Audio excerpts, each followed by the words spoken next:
Assalamualaikum anak-anak kelas 6 yang hebat. Bagaimana kabar kalian hari ini? Semoga kalian selalu sehat dan bersemangat. Anak-anak, hari ini kita akan belajar tema 6, subtema 1, muatan pelajaran IPS. Kita akan belajar makna proklamasi kemerdekaan dan upaya untuk mengisi kemerdekaan. Sebelum memulai pembelajaran, silahkan tekan tombol subscribe, like, share, dan komen. Nah, anak-anak, ayo kita mengingat kembali materi di semester 1 tentang proklamasi kemerdekaan Indonesia. Pada semester 1 ada 4 peristiwa di sekitar proklamasi kemerdekaan Indonesia. 1. Peristiwa yang terjadi menjelang proklamasi kemerdekaan. 2. Peristiwa pembacaan teks proklamasi tanggal 17 Agustus 1945. 3. Upaya mempertahankan kemerdekaan dengan perjuangan fisik. Dan 4. Upaya mempertahankan kemerdekaan melalui jalur diplomasi. Nah, selanjutnya mari kita lihat satu persatu 4 peristiwa tersebut. Anak-anak, ingatkah kalian pada peristiwa yang terjadi menjelang proklamasi kemerdekaan? Ya, betul sekali. Terdapat peristiwa pengeboman kota Hiroshima dan Nagasaki. Saat itu, Sekutu menjatuhkan bom atom di 2 kota di Jepang, yaitu di kota Hiroshima pada tanggal 6 Agustus 1945 dan di kota Nagasaki pada tanggal 9 Agustus 1945. Akibat peristiwa ini, Jepang menarik semua tentaranya dari negara-negara jajahannya, termasuk dari Indonesia. Selanjutnya ada peristiwa Rengas Dengklok. Saat itu, para pemuda membawa Insinyur Soekarno dan Muhammad Hatta ke Rengas Dengklok. Tujuannya mendesak beliau agar segera melaksanakan proklamasi kemerdekaan Indonesia. Lalu penulisan rancangan teks proklamasi. Para pemuda membawa kembali Insinyur Soekarno dan Muhammad Hatta ke Jakarta. Sesampainya di Jakarta, Insinyur Soekarno, Muhammad Hatta, dan Ahmad Subarjo menyusun rancangan teks proklamasi kemerdekaan. Selanjutnya, teks proklamasi kemerdekaan itu diketik oleh Sayuti Melik.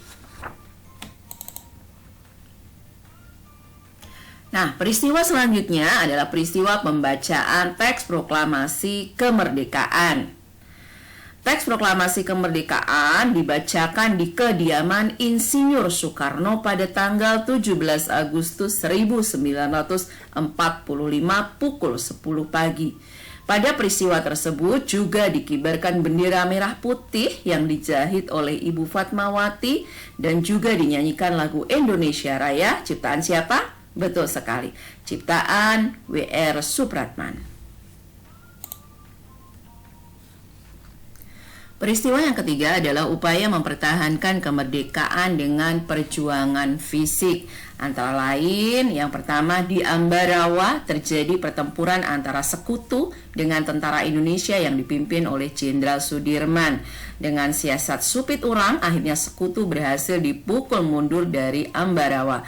Peristiwa ini terkenal dengan sebutan Palagan Ambarawa.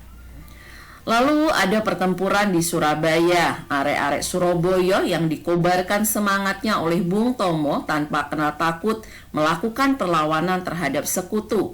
Pada peristiwa tersebut banyak sekali rakyat dan tentara Indonesia yang gugur. Untuk mengenang pengorbanan para pejuang saat itu, pemerintah menetapkan tanggal 10 November sebagai hari apa? Betul sekali anak-anak ya, 10 November ditetapkan sebagai Hari Pahlawan.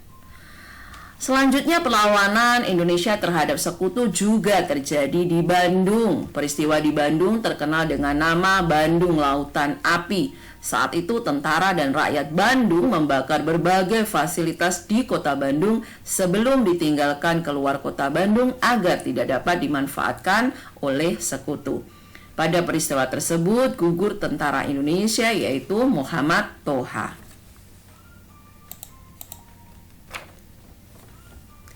Peristiwa yang keempat adalah upaya mempertahankan kemerdekaan melalui jalur diplomasi. Ada 4 perundingan yang saat itu dilaksanakan antara Indonesia dan Belanda.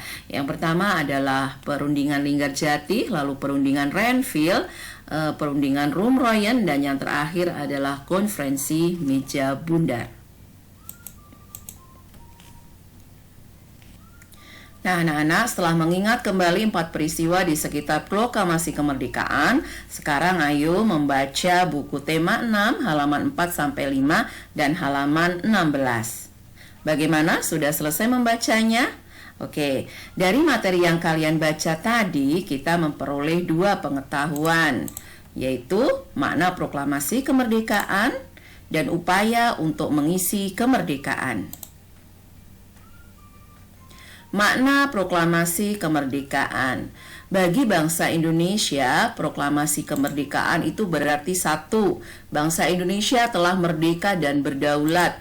2. Puncak perjuangan bangsa Indonesia. 3. Awal terbentuknya Negara Kesatuan Republik Indonesia. 4. Titik tolak perubahan hukum kolonial menjadi hukum nasional. Dan yang kelima merupakan pintu gerbang menuju masyarakat yang adil dan makmur. Upaya mengisi kemerdekaan bisa dilaksanakan dengan 1. Memajukan kesejahteraan umum. 2. Mencerdaskan kehidupan bangsa. 3. Ikut melaksanakan ketertiban dunia. Nah, anak-anak, sekarang ayo mengerjakan tugas kelompok. Diskusikan dengan kelompokmu pertanyaan-pertanyaan berikut. Kalian bisa memperkaya bahan diskusi dengan membaca buku atau artikel dari internet. 1. Jelaskan masing-masing 5 makna proklamasi. 2. Berikan contoh upaya memajukan kesejahteraan umum. 3. Berikan contoh upaya mencerdaskan kehidupan bangsa. Dan 4. Berikan contoh upaya ikut melaksanakan ketertiban dunia. Tuliskan informasi yang kalian peroleh di buku tugas siswa. Selanjutnya sajikan informasi tersebut di pertemuan berikutnya. Nah, selamat mengerjakan tugas kelompok ya anak-anak. Anak-anak, sekian pembelajaran kita hari ini. Insya Allah kita akan berjumpa kembali di pembelajaran berikutnya. Tetap jaga kesehatan dengan perbanyak makan buah dan sayur, istirahat cukup, olahraga teratur, serta disiplin dalam melaksanakan 3M. Memakai masker, mencuci tangan, dan menjaga jarak. Wassalamualaikum warahmatullahi wabarakatuh.